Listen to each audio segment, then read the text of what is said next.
This is the DP Daily Download. We took the show. We're just chopping it up. Gave you the best parts. The best we could do is this. And it's available now at podcast1.com and on the DP Show app. Today on the DP Daily Download, JJ's younger brother, TJ Watt, talks about the Badgers' playoff chances and who would win if the Watt family fought the Gronkowski family. USC quarterback Sam Darnold tells us a story about his famous grandfather, Dick Hammer. And Mike Florio throws a haymaker at another NFL insider. And make sure you tune in tomorrow for Chris Webber and Dalvin Cook from Florida State. Enjoy.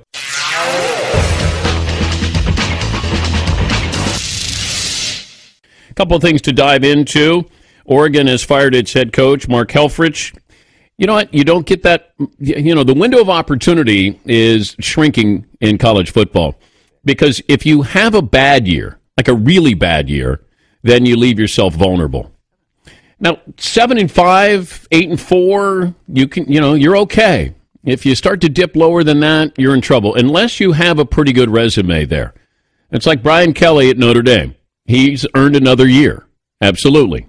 Maybe barely, but he's earned another year. But Oregon's on record as talking about, or at least boosters have talked about, and Phil Knight, the head of Nike, has talked about, hey, we're going to go after a big-time coach. We'll spend money. And I don't know what they're going to spend it on, who they're going to spend it on, but now they have an opening there. And I think the obvious question is going to be, well, would Chip Kelly go back? And I think that he's in for one more year with the 49ers. They got one win this year, but I think he's in for one more year. After that, I do think he returns to college football, if he doesn't get this turned around. But I don't think that he's the guy who's going to go, after this season, I'm going to go back to Oregon. Yeah, Paulie. Do you think, and this may be a really naive question, that monster boosters like Phil Knight at Oregon, T. Boone Pickens at Oklahoma State can make one phone call and decide the future of a coach like Mark Helfrich? I would think that Phil Knight could at Oregon, yes. I don't know if T. Boone Pickens at Oklahoma State could, but they haven't been in that situation where he has to. Now, I don't know if Phil Knight had anything to do with Mark Helfrich, but I do think the boosters do play an important role here. The amount of money that you're going to pay off some. Charlie Strong, that they got to pay off his assistant coaches as well. So they had to pony up some money here to bring in Tom Herman. Herman's costing him $5 or $6 million at Texas. Then you throw in what you're paying Charlie and his assistant coaches. Now it gets a little bit more expensive there. All right, college football rankings: Alabama, Ohio State, Clemson, Washington, and Michigan on the outside looking in. Man, the committee loves Michigan. They would love to have Michigan, Ohio State again. That's why I feel like if Michigan gets back in, they don't get back in at 4.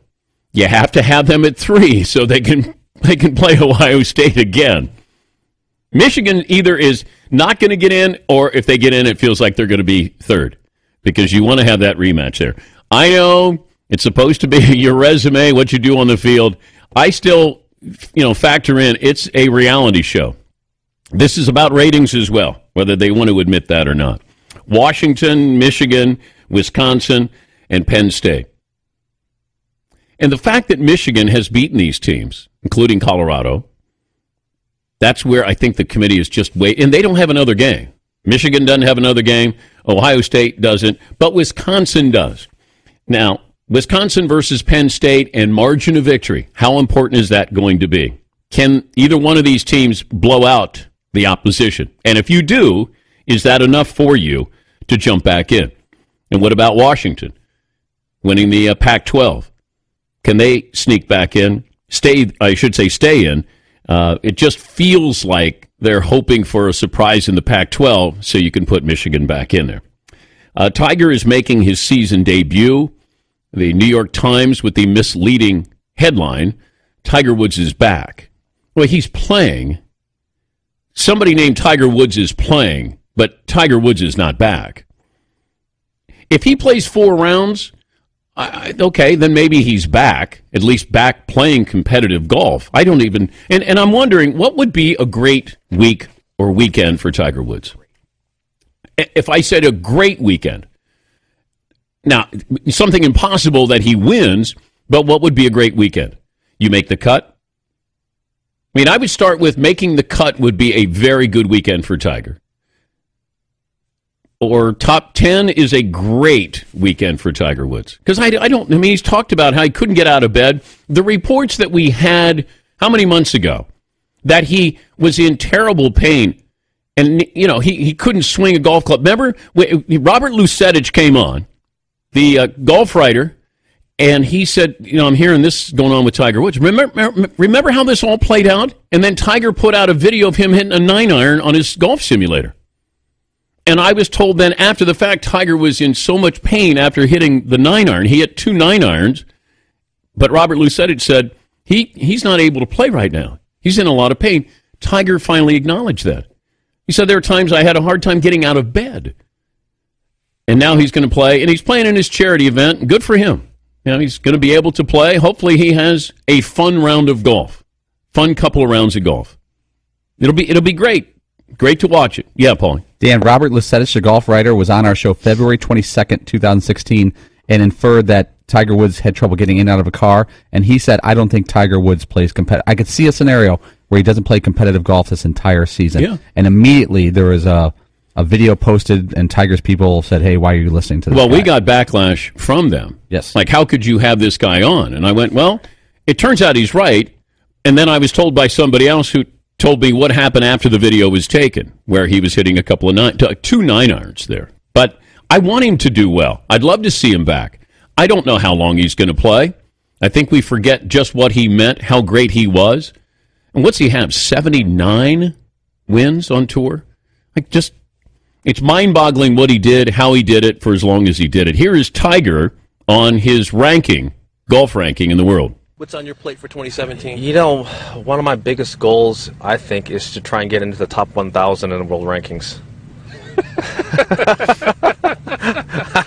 You're deep in the 800s right now. I know. I think I can sneak my way into the top 1,000. I think that it would be a heck of a goal.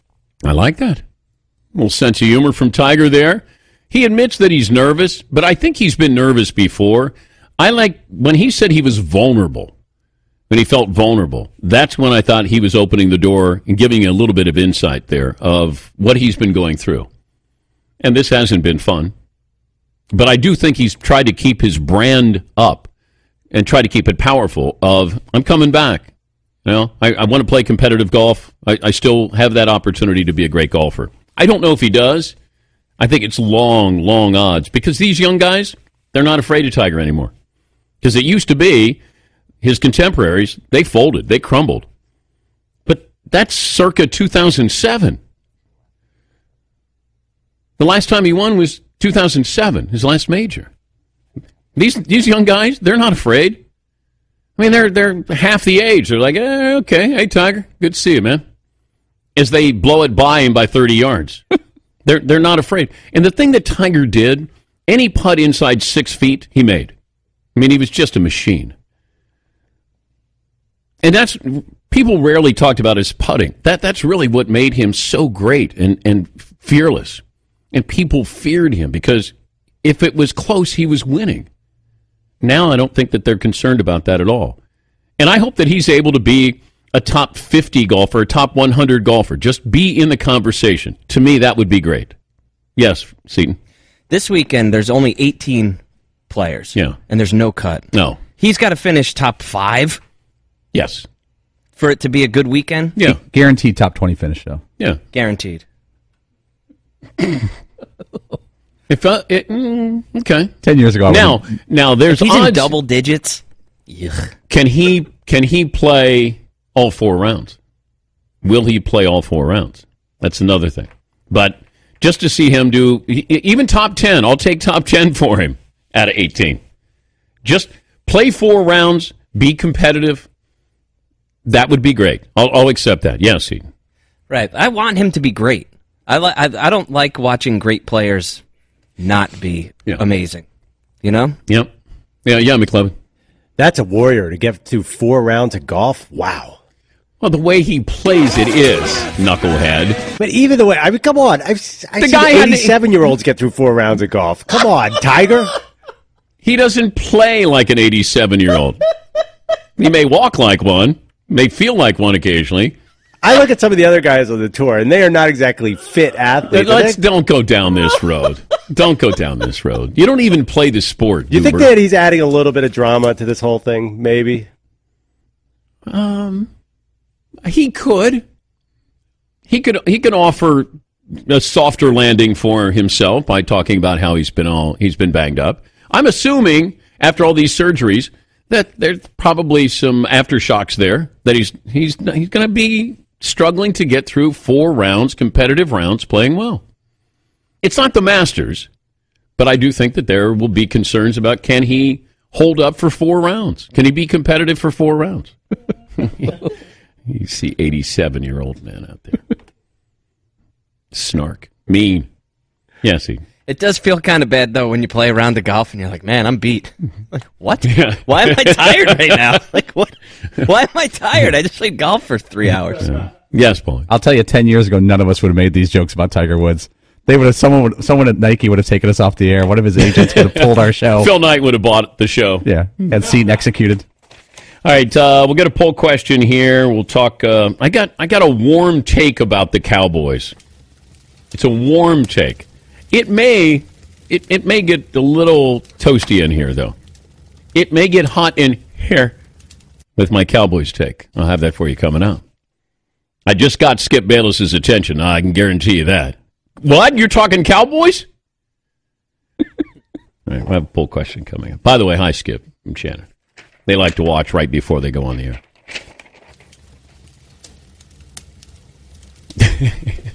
Are they going to take that sound effect? They could. They could. The mothership would.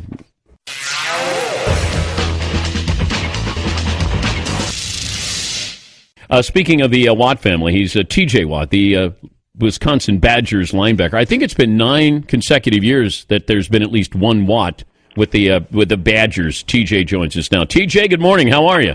How's it going? Thanks for having me on. How's your motor right now? The motor's running. The motor's always running. It's nonstop. I like that. We did a lot of research on you, and someone said that I should ask you what your apartment looks like at Christmas time. Oh, boy. There are Christmas decorations up. They've been up for a couple weeks now. There are lights everywhere, just fully in the Christmas mood, ready to go. Do you have a tree? I have 3 of them. 3 trees? 3 trees in a little 3-bedroom apartment. Does every bedroom get a tree? Mine has one. I don't know about my roommates, but there's 2 in the living room as well. So just trying to spread some holiday cheer. If the Watt family fought the Gronkowskis. Well, I think it'd be a mismatch because I think there's more of them than there are us. Let's say it was 3-on-3. Well, then they'd get an argument probably about picking what 3 are going to fight. That's true. They would. If I had JJ against Gronk, how great would that battle be? It would be a great battle. I couldn't tell you who'd win that battle, but it'd be a great battle. I bet you'd sell a lot of tickets to see that battle. Well, wait. You got to pick your brother. Well, or maybe you don't want to pick your brother. I'd go with my brother just because I've seen what he can do. He's given it to me a couple times. Has he ever beaten you? So. Did he ever beat you up? Yeah, I'll say yeah. I tried to fight back a couple times, but yeah, he gave. I was on the bad end of it a couple times. But you're breaking all of his records, didn't you? You broke his shot put record in high school, didn't you? Yeah, and you got. Say I had more training than him and all that. So boy. There's excuses that come along with it. And more sacks than him at Wisconsin. Yeah, that as well. So hopefully I can keep it going. Do you care where you're ranked right now? I do not at all, to be honest with you. Do you know where you're ranked? I think 6 or 7, somewhere in there. Okay. Top 10, I know. Okay. Is the feeling that if you win the Big Ten, do you deserve to be in the Final Four?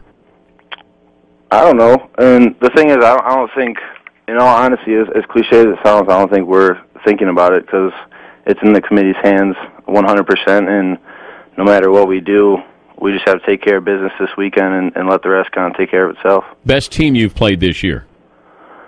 I'd have to go with either Ohio State or Michigan just because we couldn't get the job done, and it took a whole team effort to scheme against them, and obviously we didn't get it done, so they were probably the toughest opponents. What's the difference between those 2 teams? I'd say just the style of offenses as a defensive player. Ohio State has a spread offense, and Michigan has a little bit more of a power offense, power run offense. So just preparing for the two different styles is a little bit different for a defensive player. How can your brother or brothers, since you have two in the pros, help you if you ask for advice? Well, just first of all, just having two older brothers that have been through the process. So just the little things like schoolwork, they can help me just de-stress if I'm stressed out about all the things about college. Or when it comes to football, I can talk to Derek about how fullbacks fit up certain blocks or how they block certain schemes, so I can fight against how a fullback's going to block me. And then JJ, more this year since he's had more free time, I've talked to him about pass rush moves and how to stop the run and certain things. So it's definitely has its positives on both aspects of just being brothers and on the football field. Talking to T.J. Watt, the Wisconsin Badgers linebacker, joining us Dan Patrick Show. Who's your quarterback this weekend? I don't know. That's a good question. I play defense. I don't really look down at the offensive side of the ball. I'm serious. Come on. It's either going to be Bart Houston or Alex Hornibrook. I'm going to tell you that right now. What? I don't know which one. That's not for me to decide either. All right. Well, maybe you could give us a little, inside scoop here. That'd be kind of nice. I'll tell you the defense is going to be flying around having a fun time come Saturday. Are you allowed to hit the quarterbacks at all? No, I cannot. You've never hit them? A protection bubble that I cannot enter at all. What happens if you hit? You get a good scolding, and you'll probably get yelled at and taken out for a few plays. But that's push the envelope in camp a little bit, not this late in the season. What's your major? Retail and consumer behavior. What the hell is that, TJ? Studying just why people buy in the retail world and product placement and just certain things like that. Do you understand Black Friday? I do. Never done it, though. Why is it so crazy? Why do people act out-of-body experiences? Because they go crazy over the deals, man. They're great deals, I guess, and it's a time of year where people are off of work and they can go out and spend their money. And get crazy. Your dad, was he a fireman, or is he still a fireman? My dad is a retired fireman, 20-plus years, I believe. Who gets more women, football players or firemen? I'd have to say firemen. Yeah. And I'm going to go with because my dad got my lovely mother. Of course he did. That's a tough business to be able to do that. Yeah, definitely. I respect everything firemen do. I know he went through a lot, especially throughout the holidays. He wasn't there a lot of the time. Did you ever go to work? Did you ever go to work with him? Yeah, a couple times. Well, we grew up running around the ambulances, running around the firehouse, eating with the guys and all that stuff. So it's a great camaraderie over at the firehouse, and I love growing up in that atmosphere. Did you get to slide down the fire pole? A couple times. Of course you did. Well, good luck against Penn State, and maybe making it to the Final Four, and hope your motor continues to run high. All right. Thank you for having me. That's T.J. Watt, another one of the Watt brothers.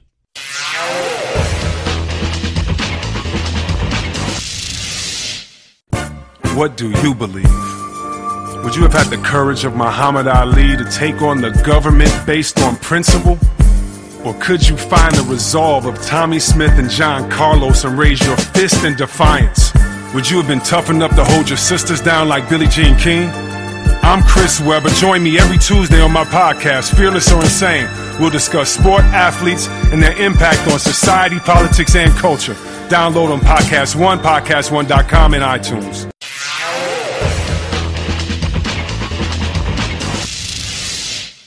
The great Bo Jackson turns 54 today. One of our favorite moments of the show when Deion Sanders was on, and he was talking about facing Bo Jackson. Florida State played Auburn, and this was when Bo won the Heisman Trophy. I was at CNN at the time, and Bo won the Heisman at the Downtown Athletic Club that was still there. Post 9/11, it was gone. But I remember going to the ceremony, and then he came back to be on CNN, and I got to sit down with Bo and talk to him after he won the Heisman Trophy. And he wasn't very good.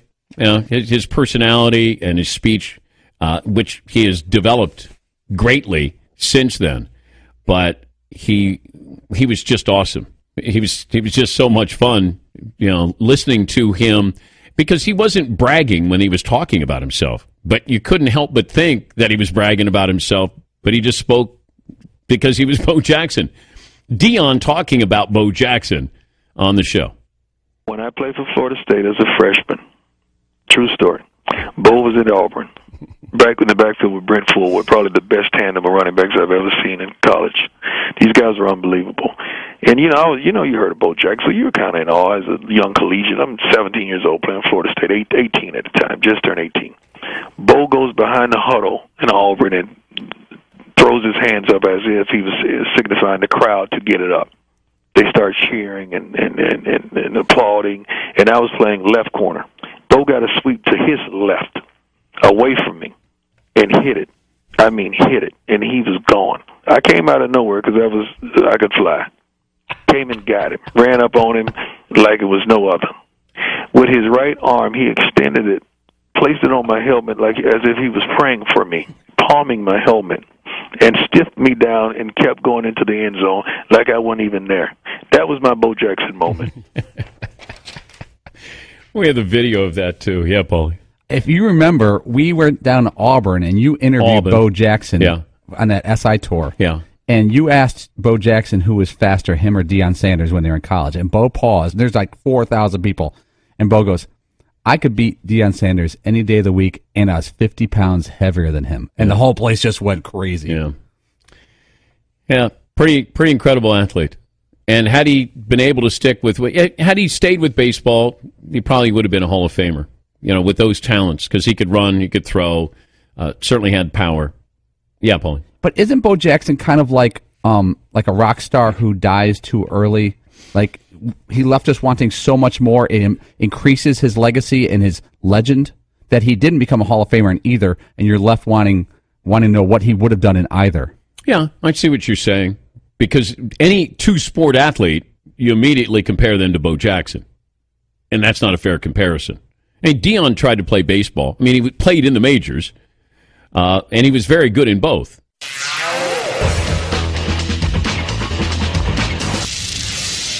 He's Mike Florio, the popular editor of ProFootballTalk.com. He joins us now. Mike, where do you want to start? Wherever you want to start, Dan. How about my hot take that brought the fire department here to the man cave, where I talked about I see a scenario where Tony Romo, if the Cowboys have clinched home field advantage throughout, is going to get some playing time? That's a little too hot for me. Wow. Yeah, here's why. I think they want to keep the guy healthy if they're going to trade him in the off season. And the thing about Tony Romo, when he plays, he tends to get injured. So he's healthy. You only use him if you absolutely positively have to use him. And also, I'm not so sure they're going to have home field advantage clinched by Week 17. They're 2 games ahead of the Giants, but the Giants have beaten them once. The Giants play them again Sunday Night Football, Week 14, and the Giants otherwise only have to make up 1 game. And the next thing you know, the Cowboys could be not the champions of the NFC East. So I'm not sure they're going to have that luxury, but even if they do, I don't think you want to put Tony Romo out on the field. You are a hot take topper is what you are right there. You asked me a question, I answered it. Okay, fair enough. Sorry. Don't get sensitive here. I'm not sensitive.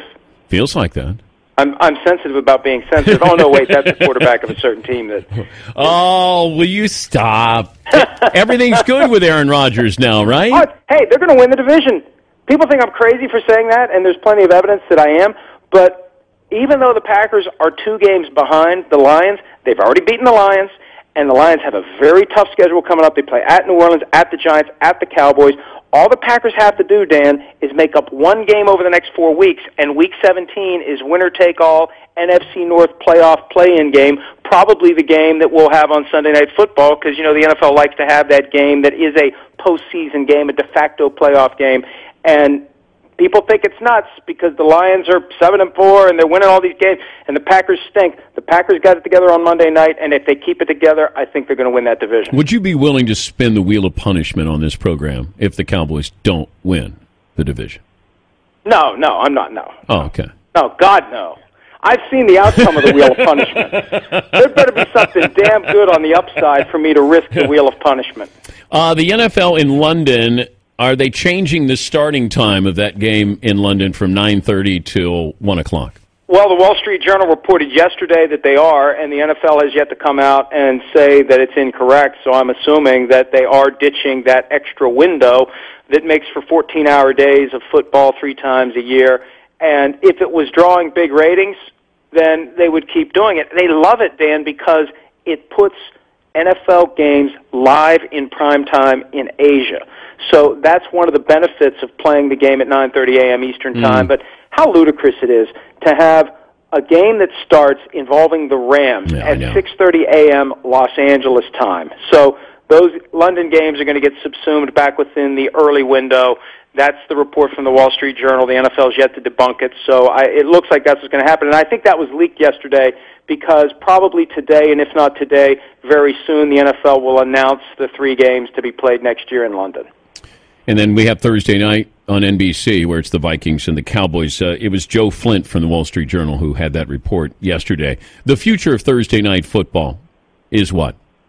Well, I'm told that the NFL is going to take a look at limiting or eliminating Thursday night football. And the NFL has tried to debunk that report. And most recently, Jerry Jones, the Cowboys owner, said on radio in Dallas that the NFL is fully committed to Thursday night football. Look, the fact that they won't even discuss it, if that's accurate, and I believe it's not accurate, it's counter to everything else that's going on right now at 345 Park Avenue. They're trying to figure out how to solve this ratings issue. And one problem, Dan, when you've got 51 primetime games per year, that's nearly 20% of the entire schedule that is played in prime time. What does prime time mean?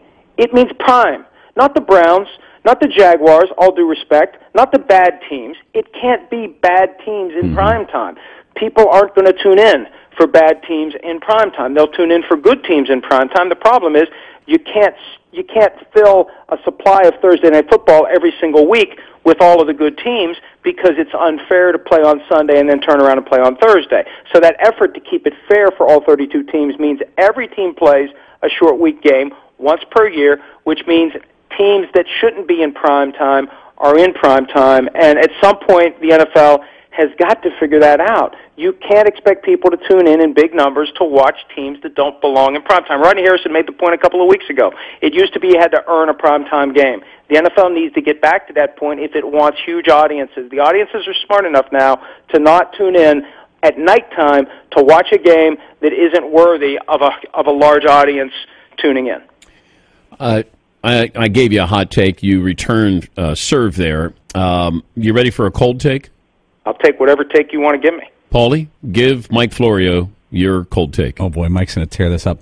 What if the NFL moved the Thursday night games to Friday night, then you alleviate the short turnaround a little bit, and you take out the player safety debate, give teams more time to prepare, and the games on Friday night, even though it's not a hot night for TV, people could stay up later and watch the entire game, East Coast, Midwest. Yeah, but the problem is it's not going to generate big ratings because people are out on Friday nights, and you can't do it until after the first weekend in December because the broadcast antitrust exemption from the early 60s that lets the NFL sell all of its TV rights in bulk and not one team at a time specifically hinges on not playing on Saturdays or Fridays from Labor Day until early December. So that's why they don't do that. And that's why we just get those little snippets of Saturday games in December. And that used to be a big deal. Yeah. Right? That was special. I mean, think back in the 70s. You didn't see much football, and you wanted more. And now when I talk to people, and personally, Dan, I like having standalone games. You know how hard it is on Sundays at 1 o'clock when we're watching 8-9 games at a time at NBC. It's hard to keep up with all those games at once. I'd like to watch one at a time. But now the people I talk to who are fans, who like the sport, they think that there's too much. In the 70s, there wasn't enough. Now there's too much. They need to strike the right balance. What, Paulie? So you're saying there's a chance, Mike? In December. It would be a good idea for December. And one thing that they're going to look at, and again, the NFL can dispute it all they want, Thursday night football beginning after Thanksgiving. Yes. And then you make the schedule in April with teams that you are confident are going to draw an audience no matter how good or bad their season may go. Cowboys, Patriots, big ticket, big audience teams. No Browns, sorry Browns. And maybe someday it will be the Browns. Every team should aspire to that. That's one of the rewards of being a good team. But people aren't going to tune in on a consistent basis to watch the mediocre and bad teams. Better hair, you or Schefter? Well, mine because I know it's real. I don't know what he's got. Wow. I haven't had a chance to inspect it. Oh, my God. Shefty hairpiece? What? I don't know. That hairline looks a little manufactured to me on the front end. Wow, that is a hot. It looks like a row of crops to me at times, Dan. Man, I'm just saying. the fire department may come back. Check the door. The fire department could come back. Good God, you just blew the roof off this place. Damn. All right, Mike. All right, man. Thanks. All right. and he thought Aaron Rodgers didn't like him.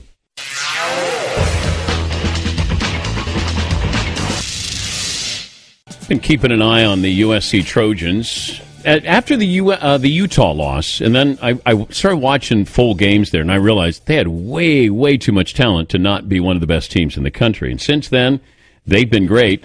And part of that has been when Sam Darnold took over, the USC quarterback. He joins us now. What class do we have today, Sam?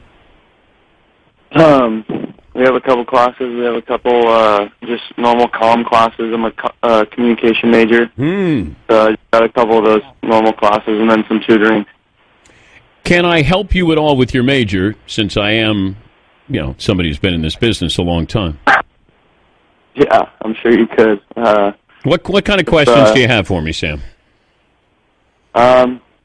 Shoot, I would love some. I'm talking about communication and culture, so we're always talking about, current events like the election and all that kind of stuff. So sometimes there's questions that can't be answered, but we'll just move on from there. And I guess if any questions come up, I'll be sure to ask. Okay. Anything sports related, I can help you. Would you like to be an intern for a day on the show? I would love that. If I get any time, I'm sure I would love that. But like I said, I don't have much time, so it's not very glamorous. Once the football season's over, Sam, then you'll have some time, and I can write a note to your teacher. But you're basically answering phone calls and going to get breakfast. Are you okay with doing that? Yeah, that'd be awesome. Did they haze you at all when you got to USC? Did they have you do things, carry bags and things like that? I wouldn't necessarily call it hazing, but yeah, they definitely have the freshmen, especially the freshmen that are redshirting. They definitely have us do some of the dirty work around the locker room and I like it around the hotel before the game. So yeah, they definitely do make you do some extra work, but nothing too crazy. But has that changed since you became the starter and you guys are winning now and you've been playing great? Yeah, it has changed a little bit, but I'm still the younger guy, and they don't treat me like it, but I'm still aware of it. How surprised are you at your success? I wouldn't say I'm really surprised at all. I like to live every single day as it comes, and when I realized my talents in high school and, last year even on the service team, I felt like I could compete at any level. So I'm not really surprised, I wouldn't say, but it's definitely been a great year, and I obviously wouldn't have been able to do it with all the talent around me. He's Sam Darnold, USC quarterback, joining us. Big win over Notre Dame, currently ranked 11th. How good is this USC team? If you had another shot at Alabama, how would you do? Right. I think we can play with any team in the country. I think we've proven that over these past several weeks. So, with that being said, I think we can hang with any team. It's just a matter of where the college football committee places us. But we're just excited for any opportunity that comes, and we're just going to take it that way. Who's the best athlete in your family? I never got to see him play at all, but my grandfather, Dick Hammer, I would have to say. Sadly, he passed away when I was 2, so I never really got to remember him or see him play anything. But he went to USC, didn't he? Yeah, he went to USC. He played volleyball and basketball. He's a stud. He played in the '64 Olympics in Tokyo. He played volleyball, and yeah, he was a stud. And there's a story about him. my dad told me a story one time of him. They were playing basketball against each other one-on-one. Grampsy, we called him Grampsy. He was a 60, and my dad was, in his prime athletically, I guess you could say. And they played one-on-one, and Grampsy beat him. He was shooting jumpers and posting him up like it was nothing. So I like that. Yeah, he was a stud, but I guess even a greater dude. Was he an actor? Yeah, he had a show. He was on Emergency, I think it was called. He played the captain, Captain Hammer, and then he was one of the original Marlboro Men. So that's pretty crazy and really cool to be able to say. Wait, he was one of the Marlboro Men, like the cowboy. Yeah. Your nickname's got to be the Hammer, though, Sam. Right? I mean, Captain Hammer. Yeah. I mean, I wish it was. Well, you can't give yourself a nickname, but maybe you could give it to one of your teammates to give to Bill Plaschke at the LA Times to say, we call him the Hammer, Captain Hammer. What do you think? Yeah, I mean, that'd be sweet. Captain I think it'd be Hammer. easier if my last name was actually Hammer, but that'd be awesome. We should probably spread that around a little bit. Do you have a nickname? No. I mean, there are several bouncing around the team, but I mean that character from Incredibles that keeps popping up everywhere. That's a thing that's been kind of going around the team. But other than that, I mean, I don't know. Are you okay with that? The Incredible? Yeah, Incredible, I guess it is. But I guess I look like him. But yeah, I'm fine with anything as long as we keep winning. Well, you guys have played great. That offense is as good as any offense I've seen in the nation, and I think the defense is the difference now with you guys winning these games. But congrats on your success, and good luck the rest of the season there, Sam. Thank you so much, man. I appreciate it. All right, there's Sam Darnold.